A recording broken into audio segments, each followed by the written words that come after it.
Bonjour à tous, je me présente, maître Georges-David Benayoun, avocat au barreau de Paris, avocat fiscaliste. Et dans le cadre des webinaires organisés par le cabinet, aujourd'hui, on vous parle du contrôle fiscal, comment faire face aux dernières évolutions pratiques. Alors, vous allez voir que ça recouvre les évolutions pratiques, mais également les évolutions législatives. Et donc, le préalable, quand on parle du contrôle fiscal, c'est de savoir de quoi on parle. Vous allez voir, on va avoir deux aspects sur les évolutions, moins en termes procédural, mais en termes de recherche d'informations, on va voir qu'il y a quand même beaucoup d'évolutions. Donc, c'est quoi un contrôle fiscal? On parle au départ du contrôle fiscal des entreprises et vous verrez, je ferai une aparté sur le SFP, le contrôle fiscal personnel.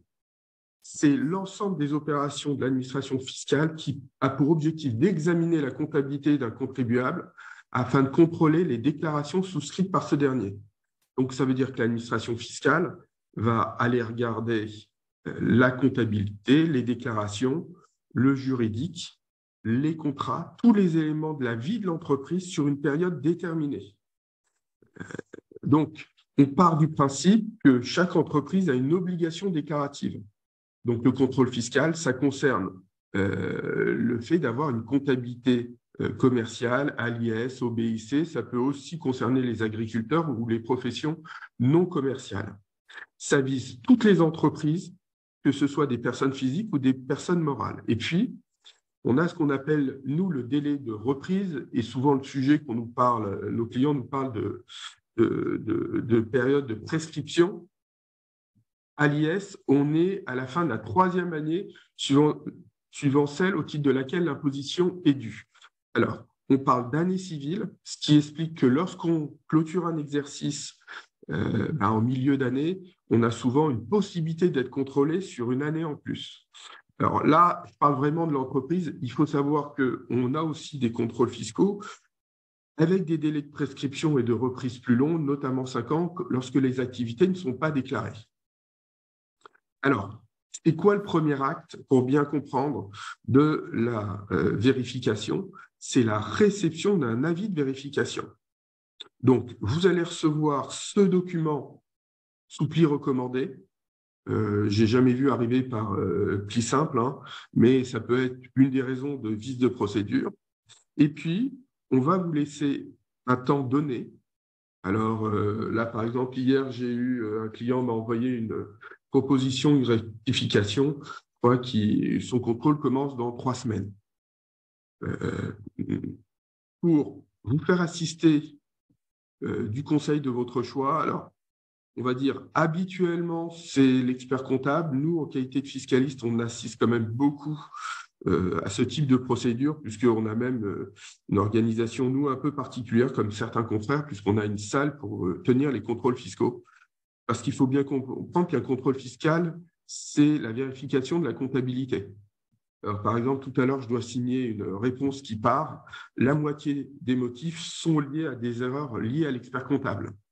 Alors, il nous explique que ce n'est pas de sa faute, il n'a pas vu, on ne lui a pas donné l'information, mais on a vraiment des typologies de cabinets très différents et il n'est pas rare de tomber sur des erreurs qui viennent de l'expert comptable. Du coup, il faut toujours se faire assister parce que ça reste quand même une procédure un peu particulière. Et puis, le contrôle, il se déroule a priori dans l'entreprise. Et puis, si elle le souhaite, obligatoirement sans justifier, elle peut demander que ça se tienne dans un autre lieu, chez l'expert comptable ou chez l'avocat. Alors là, c'est la base. Maintenant, on va voir quelles sont les nouveautés. Les nouveautés sont liées au déroulé du contrôle. Mais ce que je veux quand même que vous compreniez, c'est que lorsque vous recevez un avis de vérification, il faut faire un peu un retour sur soi-même et essayer de rassembler et analyser les pièces. Se dire, tiens, on est vérifié sur 24 mois, qu'est-ce qui s'est passé pendant ces 24 mois et est-ce que j'ai vraiment toutes les pièces? Parce que dans le cadre du déroulé, depuis que le Covid est passé, on a un déroulement de contrôle qui va quand même beaucoup plus vite. Pourquoi? Parce qu'avant, on avait un inspecteur qui venait à un premier rendez-vous, qui vous donnait une liste de pièces et qui vous expliquait qu'il allait venir un deuxième, troisième, quatrième, cinquième rendez-vous. Aujourd'hui, l'inspecteur, il fait quoi? Il vous voit un premier rendez-vous et puis il vous dit, bah, voilà, j'ai une liste de pièces.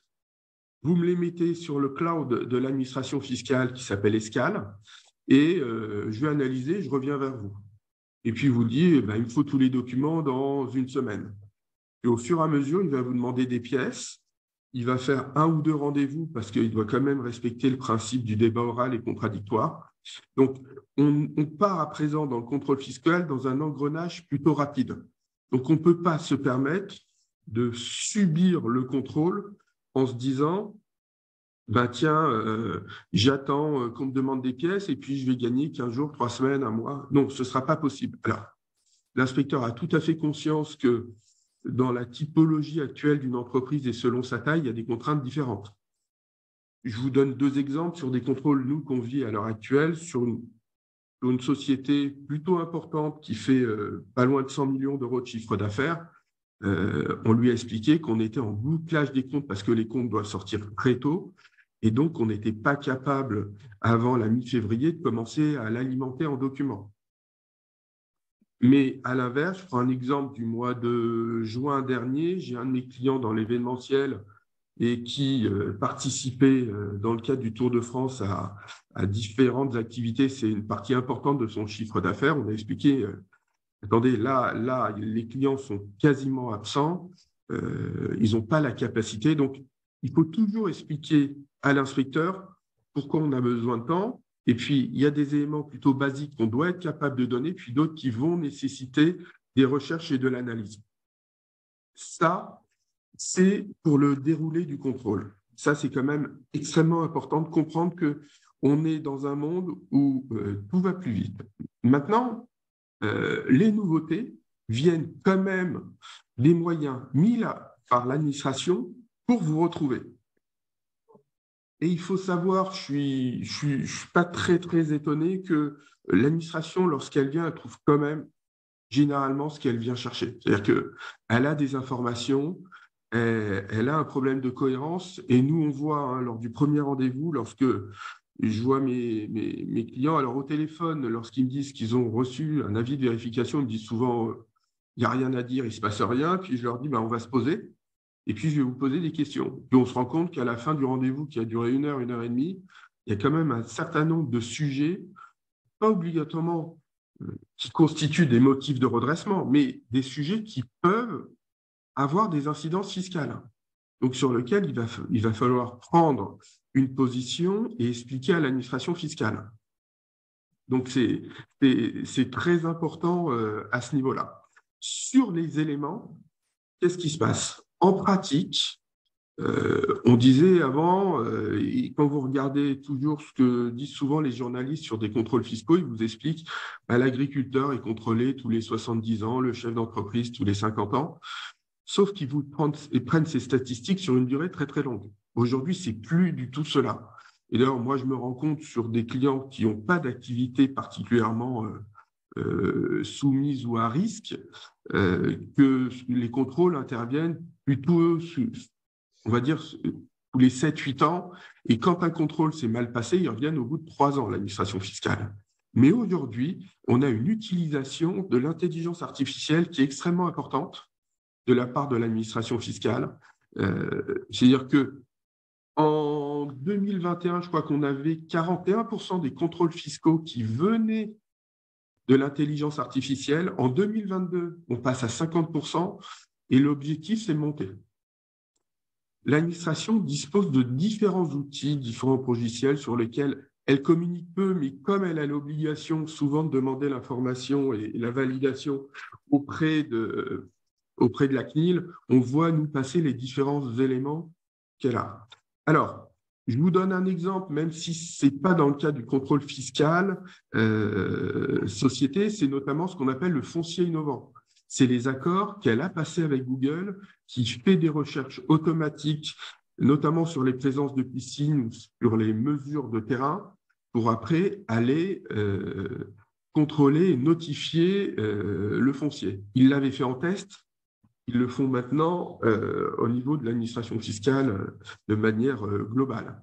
On va parler du lac de données parce que ça, c'est une notion très peu connue et extrêmement importante. Et puis, on a les éléments futurs qu'on connaît. C'est-à-dire que vous allez avoir un sujet de facturation électronique à partir de 2024, dont l'objectif est en réalité quasiment de communiquer vos factures à terme dans le cadre de l'établissement de la TVA. L'administration sait que dans ce cadre-là, elle va pouvoir récupérer, alors elle évalue à peu près a priori à 2 milliards d'euros des sommes supplémentaires, parce que comme on a informatisé, digitalisé le process, effectivement, on ne pourra plus sortir de l'erreur. Alors, l'élément le plus important, c'est ce que l'administration appelle le lac de données. Depuis un certain nombre d'années, elle a créé ce qu'on appelle un entrepôt informatique où elle met toutes les données concernant les contribuables. Et c'est des données qui arrivent de partout. Ça veut dire que c'est des données qui concernent le foncier, ce sont des données qui sont propres à la DGFiP, par exemple impôts.gouv, c'est des données de déclaration d'honoraires, de déclaration de prêts, de donations. Et puis, on a aussi certaines remontées, on va en parler tout à l'heure, liées aux réseaux sociaux. Et puis, une des données importantes, c'est TracFin. TracFin, on a plus de 2 millions de remontées d'informations en 2021. TracFin, c'est principalement les établissements bancaires qui font des remontées d'informations sur des opérations qui ne sont pas obligatoirement suspectes, mais qui nécessitent pour eux une analyse ou une information auprès du fisc. Donc, on a maintenant l'administration fiscale qui s'organise, qui, en centralisant, va pouvoir focaliser et faire ressortir des dossiers. Alors, les indices maintenant qui ressortent, il faut être clair, une entreprise qui ne dépose pas ses déclarations dans les délais, la présence de frais familiaux non déclarés, alors ça, c'est notamment grâce à TracFin. Parce que si vous vous amusez à faire, par exemple, un virement d'une somme un peu importante, on va dire un peu importante pour une banque, c'est 10-15 000, au-dessus de 10 000 euros, sur, par exemple, le compte bancaire de votre fils, normalement, vous devriez avoir immédiatement un appel de votre banquier qui va demander soit à votre fils, soit à vous, quelle est cette somme. Et si vous ne la justifiez pas, il va remonter l'info à TracFin qui, elle, remontera l'information à l'administration fiscale. Les variations de revenus, c'est extrêmement important parce que tout ce qui est variation de revenus est une source a priori d'optimisation fiscale un peu forcenée, soit de cash et notamment d'espèces, même si aujourd'hui le sujet de l'administration est de moins en moins les espèces, parce que de toutes les manières, on a de moins en moins d'espèces dans le cadre de l'activité économique. Et puis, on a des trains de vie incohérents. Trains de vie incohérents, c'est-à-dire qu'on a des remontées d'achat de véhicules, des remontées de biens immobiliers qui ne correspondent pas au patrimoine ou du moins aux revenus déclarés ou au patrimoine dont on aurait pu hériter. Donc, tous ces indices-là font que vous allez être ciblé par un contrôle fiscal société, puisqu'on parle du contrôle fiscal société, mais également à titre personnel. Donc, la nouveauté, c'est vraiment l'utilisation par l'administration fiscale des outils et du fameux lac de données qui fait rêver, parce qu'on imagine bien tout ce qu'il peut avoir à l'intérieur, pour après l'utiliser. Je vous donne un dernier exemple sur le contrôle fiscal et souvent mes clients me disent « mais je ne comprends pas, l'inspectrice ou l'inspecteur vient de nous dire qu'ils avaient regardé ma déclaration de revenus. » Ben oui, il faut savoir que lorsque vous êtes contrôlé au titre d'une société, l'administration fiscale, l'inspecteur va aller regarder votre déclaration personnelle pour voir la cohérence avec ce qui a été déclaré côté entreprise. Et il peut avoir des erreurs et il aurait le droit, effectivement, de notifier dans ce cadre-là. Alors, vous auriez une notification propre à la personne physique, indépendante de la notification qui est liée à la personne morale. Autre élément, pour moi, important, c'est comment on va aller chercher des informations au moment du contrôle fiscal. Alors, c'est soit des informations qui vont provenir, on va dire, qui vont être antérieures au contrôle fiscal, soit des informations qui vont être concomitantes. Et tout ça, on va les voir ressortir. Alors, première chose, l'utilisation des données des réseaux sociaux. Depuis 2020 et pendant une phase expérimentale, donc jusqu'à la fin de cette année, mais on ne doute pas que ça va être pérennisé, c'est la possibilité d'aller chercher et d'utiliser les données publiques des réseaux sociaux. Il faut bien comprendre, on parle des données publiques. Si, par exemple, votre Instagram est confidentiel et qu'il faut demander un accès, l'administration ne peut pas accéder à l'Instagram. On parle des données publiques qui sont présentes. Alors, il m'est arrivé récemment d'avoir un petit sujet, puisque une inspectrice analysant une facture de réception un peu importante où un client avait expliqué que c'était l'anniversaire de la société, il se trouve qu'à la même date, elle a trouvé sur les réseaux sociaux des photos démontrant qu'ils s'étaient mariés. Je ne vous explique pas que ça a créé pour le coup un certain doute, également un énervement de ma part, puisque quand on pose les questions aux clients, l'idée c'est quand même qu'ils nous expliquent tout ce qui a été fait. Donc, il y a des choses qu'il faut assumer lorsqu'on est sur les réseaux sociaux. Si on raconte sa vie, il faut assumer que l'administration fiscale derrière puisse vous demander ou vous poser des questions. Le fait, alors je parle aussi bien réseaux sociaux, sociétés que personnes physiques, hein, mais le fait d'avoir des voyages et qu'on voit qu'il s'agit de voyages professionnels et que sur Instagram ou sur Facebook, on voit que c'est plutôt du voyage d'agrément, ça aussi, il y a un moment, il faut juste arrêter. Donc, si vous voulez vivre convenablement votre fiscalité, vivez plutôt caché que racontez votre vie, mais à ces conditions, faut quand même regarder les conséquences. Concernant les opérateurs de téléphonie et d'Internet, aujourd'hui, l'administration peut quasiment tout obtenir. Alors, on a un champ d'application qui est normalement limité aux infractions pénales et ce qui peut amener à la fraude fiscale. Mais avant de le savoir, il faut bien aller chercher des informations. Donc, les données de consommation, de lieu d'utilisation de votre téléphone sont des données qui aujourd'hui peuvent être facilement connues de l'administration fiscale. Les pouvoirs donnés au greffier. Alors, ça, c'est relativement récent et on voit, nous, que le sujet est en train d'arriver, c'est-à-dire que le greffier qui voit des actes un peu particuliers passer va avoir tendance à les communiquer à l'administration fiscale ou des douanes et celle-ci va pouvoir les utiliser. Alors, on n'est pas uniquement dans le cas de la fraude, on est aussi dans le cadre tout simplement du fait du non-paiement d'impôts. Autre élément important, ça concerne la loi de finances pour 2023, la coopération fiscale européenne qui va commencer véritablement en 2024. C'est-à-dire que de plus en plus, on voit des personnes qui se disent pour optimiser ma fiscalité, je vais jouer entre la France et un autre pays. Alors, quand on vient nous consulter, on leur explique de toute façon, il y a des règles à respecter et que souvent, on stoppe les clients au moment même où ils ont la tentation de vouloir créer des structures sans intérêt fiscal ou économique. Cas typique, on vient nous consulter pour nous expliquer je voudrais créer une structure dans tel pays. Et puis on gratte et puis on leur explique, oui, mais aujourd'hui, quand on crée une structure, il faut un intérêt économique. Quel est votre intérêt économique? Lorsque le client vous répond, non, c'est pour payer moins d'impôts, on leur explique qu'on veut bien, mais pour autant, on ne peut payer moins d'impôts que si on a une réelle activité économique dans le pays. Et on a un certain nombre d'indices. C'est-à-dire qu'on va avoir des locaux, on va avoir des salariés, on va avoir des flux. Si maintenant vous créez une société au Luxembourg ou ailleurs et que c'est dans une boîte aux lettres, le retour de bâton sera quand même très très rapide. Et là, quand nous on fait de la fiscalité internationale, pour nous c'est le b.a.-ba. Hein. C'est le b.a.-ba de dire que de toute façon cette société n'a aucune existence légale et l'administration fiscale vous dirait vous m'avez évité de la fiscalité avec cette structure au Luxembourg. Je suis désolé, je considère qu'elle n'existe pas et je vous taxe vous à titre personnel. Donc, ne vous cachez pas sur le fait que vous allez aller loin et qu'il ne va pas avoir d'informations entre les pays.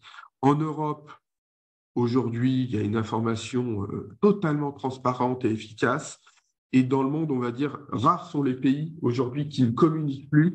Tout le monde communique parce que tout le monde veut aujourd'hui faire du commerce et ne pas être pénalisé par les autres pays. Donc, dans les moyens, ça, c'est des moyens qu'on voit aujourd'hui tous les jours. Il faut vraiment avoir conscience que on a une utilisation de ces éléments par l'administration fiscale qui pose aucune difficulté. Donc, dans le cadre du contrôle, l'administration, elle sait où elle met les pieds. D'ailleurs, il y a quelque chose de souvent très révélateur. Lorsque mes clients m'expliquent, ils me disent, voilà, j'ai un contrôle fiscal, la première chose, je leur demande, envoyez-moi votre avis de vérification. Alors, ça a un intérêt, on va savoir par qui vous êtes vérifié. Est-ce que vous allez dépendre d'une BIRCOFI, c'est-à-dire qu'un service de contrôle départemental plutôt gros? Alors, à Paris, en Île-de-France, le principal se trouve à la Plaine Saint-Denis. Et puis, on va regarder, est-ce que vous êtes sur des inspecteurs spécialisés dans votre domaine d'activité ou une activité plutôt généraliste? Ce qui est important parce que lorsque, par exemple, l'intelligence artificielle vous trouve, elle va détecter, par exemple, une anomalie. Alors, moi, il y a quelque chose qui m'est arrivé récemment, c'est que l'intelligence artificielle, et on le voit, puisque l'inspecteur nous l'a dit, nous a dit, mais nous, on considérait que vous aviez une activité d'agence de voyage parce que ça faisait partie de votre activité, on ne voyait pas de la TVA sur la marge. Oui, sauf que mon client était dans le tourisme, mais pas dans une agence de voyage, donc il avait une TVA normale. Et l'intelligence artificielle a fait remonter l'erreur de la TVA sur la marge et le contrôle s'est déroulé plutôt rapidement. Donc, attention, l'intelligence artificielle, contrairement à ce qu'on peut croire, même en regardant chat GPT, ce n'est que ce qu'on lui demande de faire et il n'y a pas une réflexion, même si ça peut travailler sur des milliers et des milliers de documents. Il y a un moment où l'activité réelle, sauf à aller dans la boîte, personne ne la voit. Donc, ce que je voulais dire, c'est que lorsqu'on prend l'avis de vérification, c'est intéressant de voir la période contrôlée et les impôts contrôlés. Par exemple, en ce moment, moi, j'ai beaucoup de clients dont on parle de l'impôt société et puis on dit, je vous contrôle la TVA jusqu'au mois de novembre, octobre, novembre, décembre 2022. Ça veut dire quoi, ça? Ça veut dire que dans le cadre de leur analyse, ils viennent aussi et souvent parce qu'ils ont vu des anomalies en matière de TVA et qui remontent donc le plus loin possible pour aller vérifier. Donc, voilà, on a une information vraiment ciblée. Et puis, je voulais terminer par vous parler de l'ESFP qui est aujourd'hui le contrôle fiscal personnel extrêmement lourd à mettre en œuvre. On a à peine 20 000 contrôles par an en France. Il se trouve qu'on a une nouvelle modalité qui est plutôt, on va dire, intelligente de la part de l'administration fiscale parce que jusqu'à maintenant, on vous expliquait, on vous envoyait un avis de vérification, puis on vous disait, ben, vous allez mettre à notre disposition tous les comptes bancaires.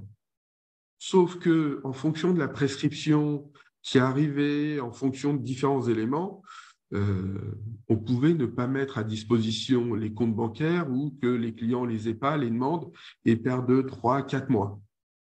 Là, on a une nouvelle modalité puisqu'on vous explique que l'administration n'avait plus demandé les documents, c'est-à-dire qu'elle va avoir, elle, un accès direct aux différents établissements bancaires pour recourir et avoir ces documents.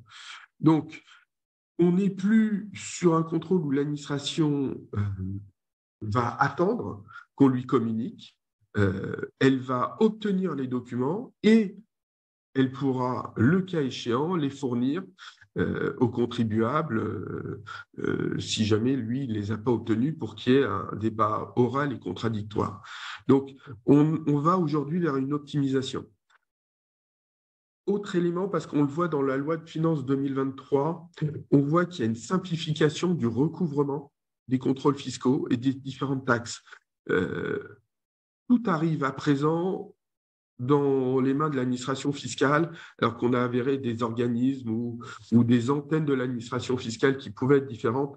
L'idée, c'est de centraliser le recouvrement. Donc, si on fait une synthèse sur les éléments nouveaux dans le cadre du contrôle et comment faire face aux dernières évolutions, se dire que si on vient vous voir, c'est qu'il y a eu des éléments, donc il faut absolument vous préparer suite à la réception de l'avis, ne pas hésiter à demander un report du premier rendez-vous. C'est honnêtement 8 fois sur 10 que le report est demandé et puis il est obtenu sans aucune difficulté. Parce que de toutes les façons, l'inspecteur préfère avoir en face de lui quelqu'un qui soit prêt plutôt que quelqu'un qui va lui dire mais je ne peux pas revenir vers vous tout de suite parce que pour telle ou telle raison. Attention aussi, votre comptabilité est le reflet de vos opérations, de votre vie juridique, mais aussi de ce que vous faites sur les réseaux sociaux, sur Internet, sur l'utilisation soit des cartes bancaires, soit d'un téléphone portable. Donc, il faut pouvoir en tirer les conséquences. Et derrière, ne pas oublier que l'administration fiscale a quand même de gros moyens pour aller obtenir des informations à l'étranger et qu'aujourd'hui, ce sont des informations qu'on obtient plutôt rapidement. Moi, je vois l'administration a des retours. Il y a quelques années, on était à 6-8 mois. Aujourd'hui, sur des retours Hong Kong, on voit qu'en moins de 2 mois, l'administration fiscale a les informations demandées. Donc, voilà sur tous ces éléments. On était sur des points spécifiques, mais qui montrent bien que l'administration gagne en efficacité, gagne en rentabilité parce que les contrôles sont moins longs, et puis derrière va faire du recouvrement parce qu'on va centraliser le recouvrement pour récupérer l'argent au plus vite. Voilà, j'espère que vous avez appris beaucoup de choses, et puis je vous donne rendez-vous pour un prochain webinaire du cabinet CBA. Merci, bonne journée à tous.